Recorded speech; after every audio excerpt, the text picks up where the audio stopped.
So this is where I used to do all the little testing of the paving and the weed-free zone. So you'll see this is kind of what the builders left off, and they've started taking all the bricks up, and this is the slabs. These are my old paving bricks. So you remember in some of my earlier videos I was saying, oh yeah, we're going to get rid of these bricks. I'm going to re-slab this area because there's too many damp spots and the water stays.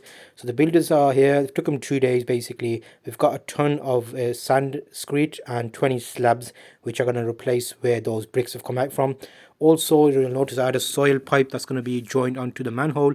So in this video, just a little update to let you know how that's progressing and how we're going to do this. So they've took out about a ton worth of soil from the ground to lower that section because it was a little bit too high. They got rid of the old manhole cover, and they've got all these old bricks, slabs, pavers that were there, and they've taken the slabs in, they've put the sand in, and these are professional, in inverted commas, builders.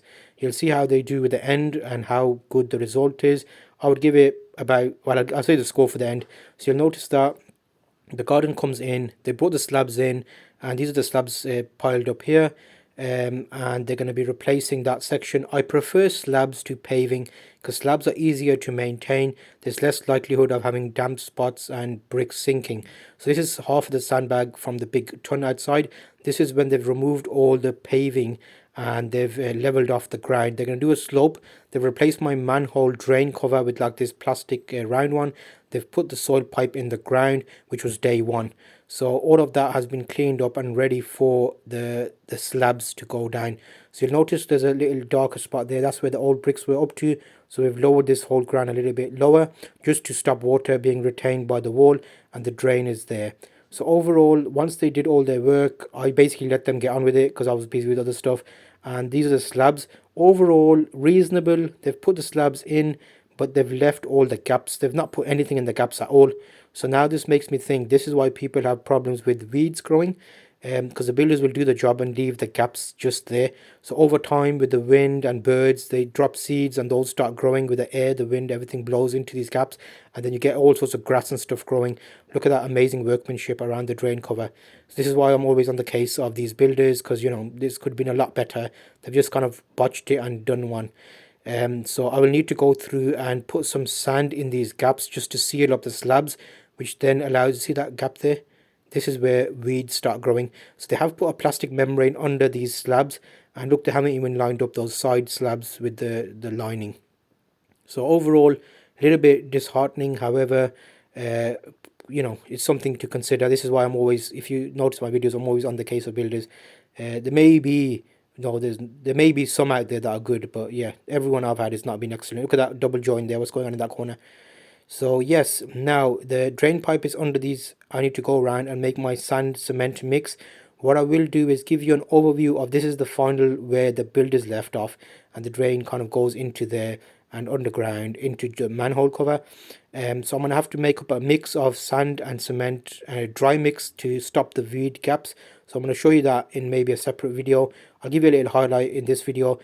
So once I did it, I kind of brushed through the cement, and you'll see I mentioned this, it naturally sucks up moisture from the ground, and then it heals that new sand cement dry mix that I put in.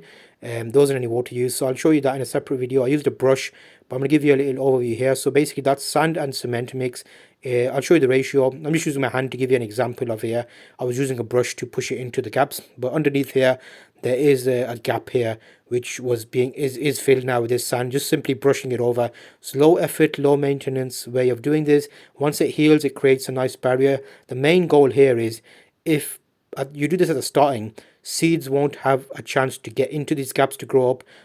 Also, I cleaned out this little drain here, which the builders should have done, but they did not even do that. So I took a half a bag out of that of just mess and sand and stuff. About 20-30 minutes later, you can see all the joints here are getting wet. And the reason that is because it's sucking up moisture. So if you do this as soon as the cement pavers have been laid down, it stops weeds growing, because obviously there's no weed seeds in the ground because it's a barrier. So this is me putting the drain back on and just doing a little bit of work around that, just to tidy that a little bit up. And overall, it's like an hour's worth of work maybe. These 20 slabs I was able to do about 30 minutes. I will be putting an unedited full video of how I did this. Just the paving, like filling the gaps up, so you can see a real-time situation where that cuts. So you'll see that on my next video, or you can check the cards or the description or somewhere, whatever it's there.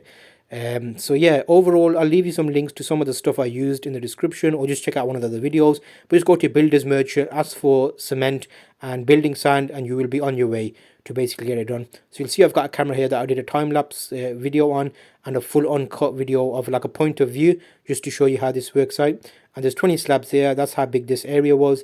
If you have a small garden, you can get away with doing this yourself and just filling up the gaps to stop weeds growing through, which is essential because those weeds are just nasty when they grow through there and it looks bad.